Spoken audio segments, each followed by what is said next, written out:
The following is brought to you by Bleacher Report. If you guys want to check out my live post-game reaction show, make sure to have the Bleacher Report app downloaded and ready to fire up right after the game. You'll find me in the Chargers section. Bolt up.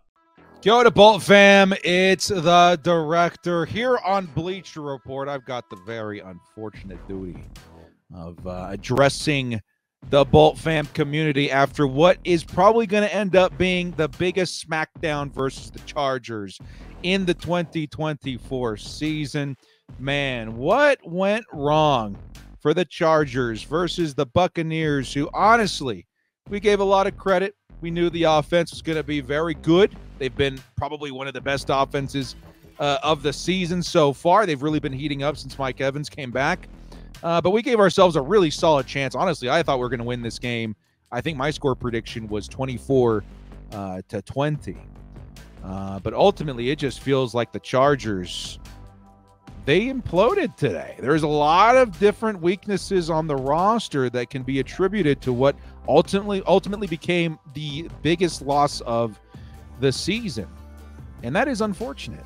It really is. It does put in perspective a lot of things that the Chargers aren't ready for. A lot of problems that are bigger than what they looked like on the surface, maybe due to the win-loss record, who knows. But it really puts in focus where the Chargers are and what they need to do to get to where they want to be, if that makes sense. The Jim Harbaugh first season, the inaugural season, I would say is still off to a really good start. I know a lot of people are not going to want to hear this right now after an ugly win, possibly the ugliest win we take this year. But the Chargers, in their first year behind Jim Harbaugh, we are now, yes, off a 2-game losing streak, still 8-6, right? Or 8-7? 8-6. 8-6, that's right. We still are very much so positioned to make the playoffs. I think a big contributing, factor that is going to be how we perform versus the Denver Broncos on Thursday. So we really got to get our heads right, man. We don't have a lot of time to lick our wounds and feel sorry for ourselves. We got a huge game coming up on Thursday that the Chargers must prepare for. But also, it could be worse. It could be a whole lot worse. I know 40-17 feels like rock bottom, but let me point something out to you guys. The Chargers, who were a 5-win team in 2023, this was a pretty common occurrence, man. You want to think about depression, you want to think about, anguish and pain. Look no further than the 2023 Los Angeles Chargers winning 5 games. Games like today, blowouts, 40-17. Holy cow, was that not uncommon? The determining game that likely got us Jim Harbaugh was a 63-21 loss versus the Las Vegas Raiders. Sometimes it takes a whole lot of bad to force in a little bit of good. And that's kind of going to be the perspective I take on this broadcast after the game, man, because I think a common thing that people misconceive or whatever when it comes to YouTubers or content creators or whatever is that we kind of say whatever it is we got to say to get views, right? And that could not be further from the truth for a lot of us. I would say most of us. All of us are at our core diehard fans of our football clubs, diehard fans of our teams, bleeding the color of our teams since, we were kids, and I'm no exception. I'm a diehard Chargers fan, and to lose 40-17 sucks. That sucks, dude. Am I sad? I'm depressed. I got a Christmas party after this stream, dude. I get to go out, we're having all sorts of Latino Christmas goodies like pozole and tamales and chili rellenos and all the good stuff, but I got to carry the gloom and depression that is a Chargers beatdown into that Christmas party, and that friggin' blows. I'm sure I'll get over it and have a lot of fun anyway. But at my core, I'm a Chargers fan, and it impacts me just as much as the next Chargers fan. Emotionally, when we lose, I'm upset. It sucks, and I wish things were different, and I want to be tough on the team, and I want to say things that harden, the fan base and the players, and just say, hey, dude, like, we got to be tougher. We got to be stronger. We're garbage. You put your nose in the pee on the carpet and learn your lesson. Like, that's all the things, I want to say. But I'm not going to do that for the most part, because when you take a step back and you look at where we are and you look at where we came from and where we're headed, like, it's hard for me to still despite the chaos around me and despite the gloominess and depression around me, on a 40-17 loss. I'm proud. I'm proud of being a Chargers fan. I'm happy. I'm excited for the future. I'm proud of where we are for the most part. 8-6, right? 8-6. I mean, that's not too shabby of a start for a rebuilding, retooling Jim Harbaugh inaugural season. We got value all over the roster from this past offseason via free agency, right? We hit on some pretty big ones via trade. Elijah Molden's been incredible. A lot of ex-Titans have been awesome. Some ex-Ravens all over the roster have been awesome. And that was our first crack at it. And then you take a look at the draft.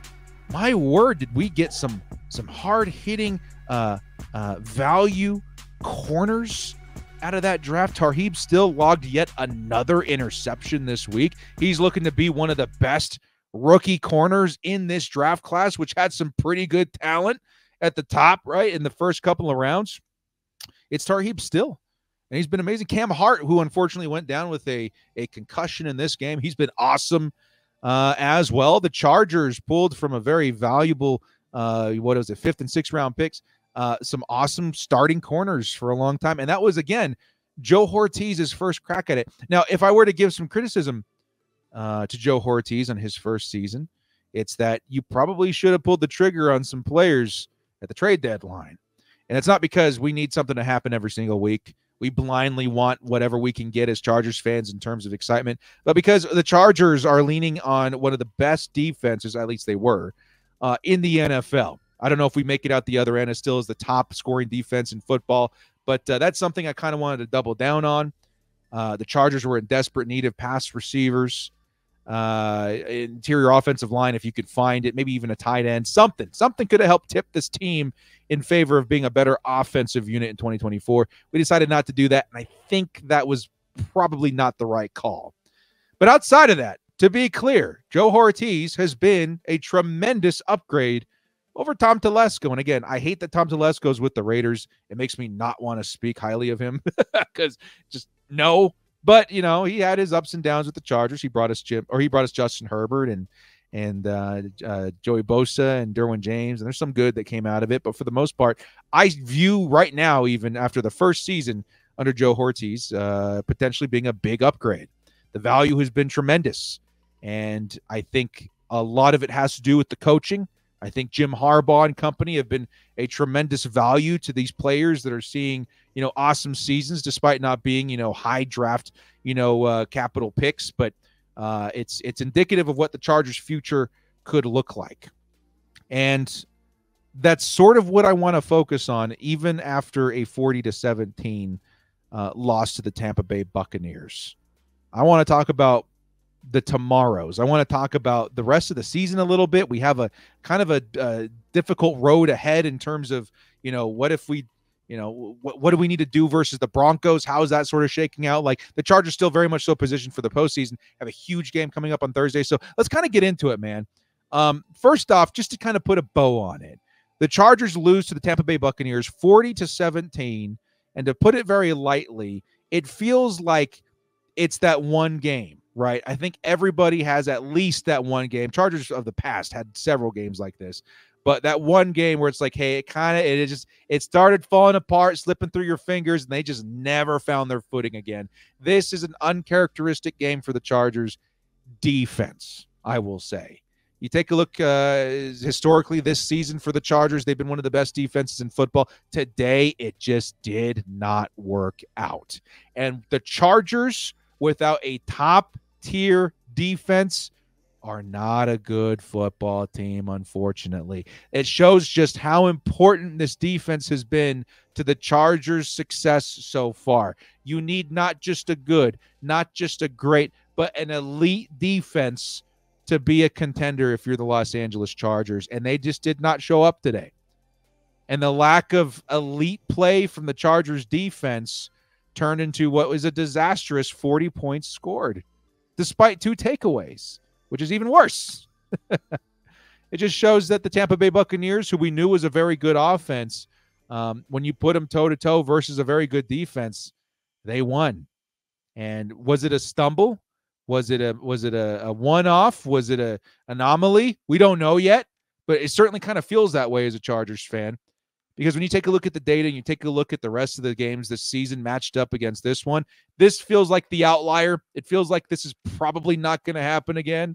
And it feels like Chargers fans should be okay in being optimistic about a better performance on Thursday versus the Denver Broncos. I feel like the Tampa Bay Buccaneers, they found, their footing early. They never stepped off the gas. The Chargers never found their footing at all defensively, and it turned into this disaster of which I'm going to go ahead and say right now feels kind of like a one-off. I don't think we're going to see something like this again. It just sucks that we had to see it at all this season because it really does crush your dreams as a Chargers fan saying, hey, we're going all the way this year, blah, blah, blah. I mean, certainly never, write anything completely off, but, it brings us back down to earth in a lot of different perspectives. And I think that's also kind of important because sometimes it takes something as embarrassing and tragic and huge as a 40-17 point loss to force change. As a matter of fact, that's how the Chargers, in my opinion, landed Jim Harbaugh. I think the moment the Chargers got serious about going out there and picking up a real coach with a real resume that's going to cost real money came off the back of that 63-21 loss to the Las Vegas Raiders. I don't think we have Jim Harbaugh if it weren't for that game. This 40-17 point loss, this is also going to have a rippling effect into how the Chargers treat the offseason because you're going to see this tape all over the offseason discussions in terms of where we have to improve positionally. You're going to see tape from this Tampa Bay game show up when the Chargers are saying, hey, what are we looking like at the interior offensive line? Well, Coach, not good. Well, Joe, not good. Let me go ahead and flip the tape for you on that Tampa Bay game. Justin Herbert was running for his life. The interior was collapsing left and right. We're trying to get the run game going. Nothing is happening. Interior can't create space, yada, yada, yada, yada, yada. And I think off the back of this game, you're going to see the Chargers say, you know what? We got $100 million. We got a huge, obvious need at interior offensive line. Let's go spend up, get ourselves a nice free agent acquisition to plug that hole. It's an obvious, huge need. We got to do it. Same thing can be said for the Chargers wide receiver or he's just pass catcher position. I'm going to lump tight end in there as well, even though Stone Smart had a pretty decent day. The Chargers are going to look at the offseason and say, hey, Coach, how are we feeling about the receivers? Well, let's turn on that Tampa Bay tape. Oh, there's this kid, Ladd McConkey. He's not too shabby. This guy's he's awesome. We got a good one. Well, then you take a look at the rest of this game. Justin Herbert, yeah, I mean, he's getting bull rushed pretty much 100% of the time, 80% of plays. He's getting blitzed. Despite that, there's nobody open. You would think that somebody underneath, someone on a quick route, somebody's got to be open. Nobody's open. The Bucs, they got a really good package of blitzes that they were throwing at the Chargers this week, and it was a combination of a lot of heat and not a lot of open receivers. And I think a partial fault of that is just maybe a lack of playmaker at the wide receiver position, and that is going to force in itself maybe another decision that has to be made. Well, I mean, we weren't planning on taking a wide receiver, in the first 2 days of the draft, but maybe we really should, or maybe we got to go in and look at this guy, T. Higgins, or another free agent wide receiver, or heck, even a tight end, right? Where you're saying, we need a guy that Justin can really reliably just, if all else fails, chuck it to David Njoku or whoever the Chargers happen to go, Colston Loveland or whoever the Chargers is, they throw down for the tight end position. This game could help tip the odds in the favor that they do actually pursue something like that. So in taking something terrible and trying to spin it in a way that brings a little good to this franchise, sometimes it takes an epic beatdown to force epic good. And I think the Chargers are going to use a whole lot of tape from this Tampa Bay game to force some good decisions in the offseason. And fortunately for Chargers fans, for the first time in very many years, we've got a GM that's pretty competent in making good decisions. When you're thinking, this is an obvious move, why aren't we doing this? This year, it felt like a lot of that was happening at least. Like the Chargers, it's pretty obvious, in the second round, we need a wide receiver. So what do? They trade up and they get the best one of the best wide receivers in the draft class who is rivaling even guys like Malik Neighbors and Roma Dunze and Marvin Harrison Jr. in his rookie season. We went and did it. Felt like an obvious move. It was something that Joe Ortiz actually pulled the trigger on, and we're reaping the benefits of it. In the third round, we need this, defensive piece that understands the system and that comes at a value. Hey, guess what? Here comes Junior Colson. Hey, we have a weakness at cornerback, the obvious move. Hey, here's Cam Hart, this awesome standout guy. Tarheeb Still, who a lot of us didn't really know at the time was going to be a stud. They went out and got him, and they addressed that position. Feels like a whole lot of obvious moves that in years past would have been ignored for whatever reason. Like the Raiders, I think, as much as Brock Bowers is an awesome move. I don't. Was that the move? Could have been. Maybe. I don't know. But it's very Tom Telesco feeling. You know what I mean? Right now, I feel confident in the Chargers' decision-making in the offseason. And it's games like today that push you in the right direction to make those obvious moves that will make obvious improvements to what is an obviously struggling offense. Okay?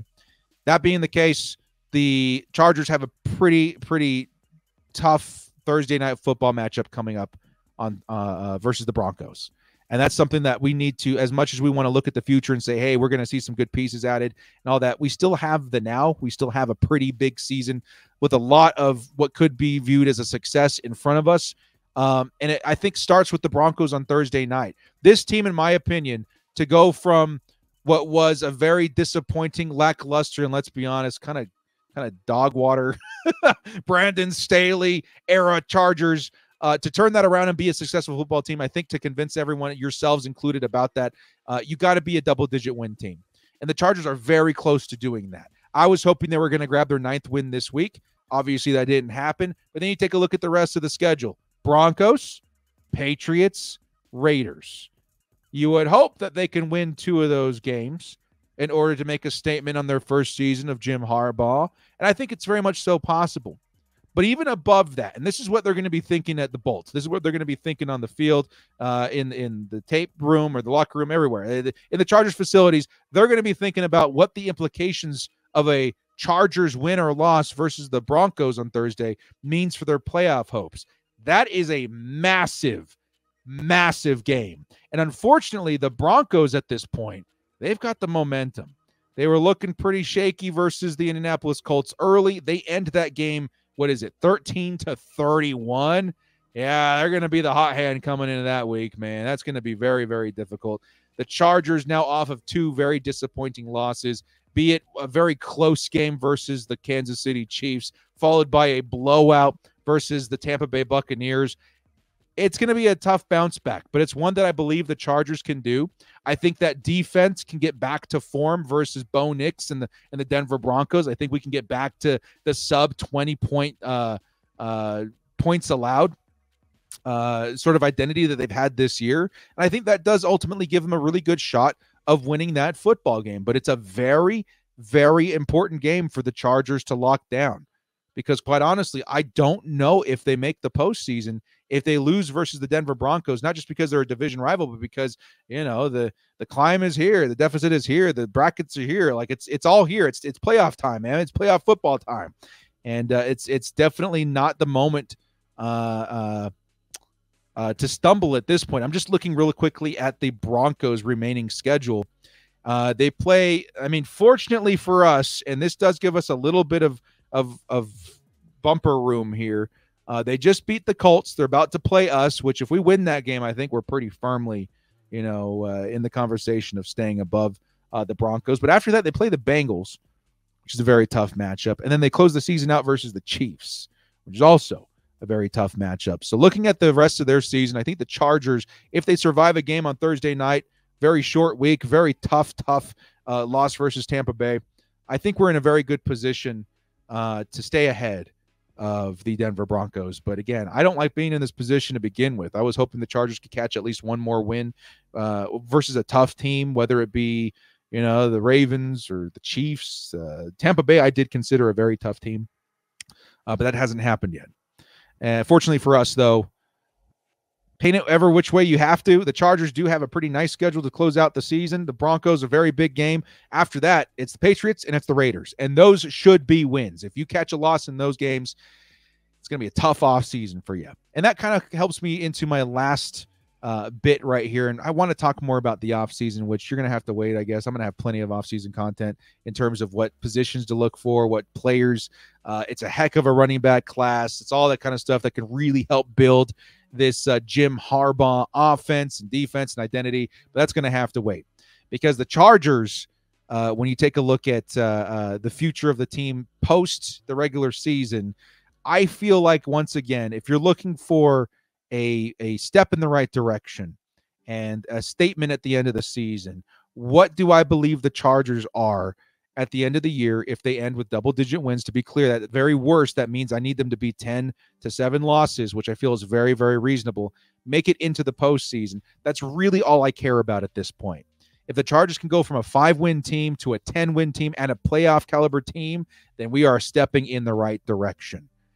If we make it into the postseason and get our heads stomped on by the Ravens or the Texans or whatever, so be it. But I need us to make a statement that we are moving quickly and aggressively and broadly in the right direction, because we have a whole lot of resources to get better next season and build on what was a huge leap of improvement this year with another one next year. Does that make sense? If we can go from a 5-win team to what we are now, hopefully ending as a double-digit playoff caliber team, imagine the leap that we make next season when we have $100 million to spend, when we have multiple picks that are being created by the compensatory pick formula that Joe Ortiz is putting together. If you guys don't know what that is, basically the Ravens use this formula to accumulate extra picks every single year. The Chargers have already started doing that, and we are going to start reaping the benefits of that this upcoming draft. We're going to have a whole lot of resources to double down and do it again and find value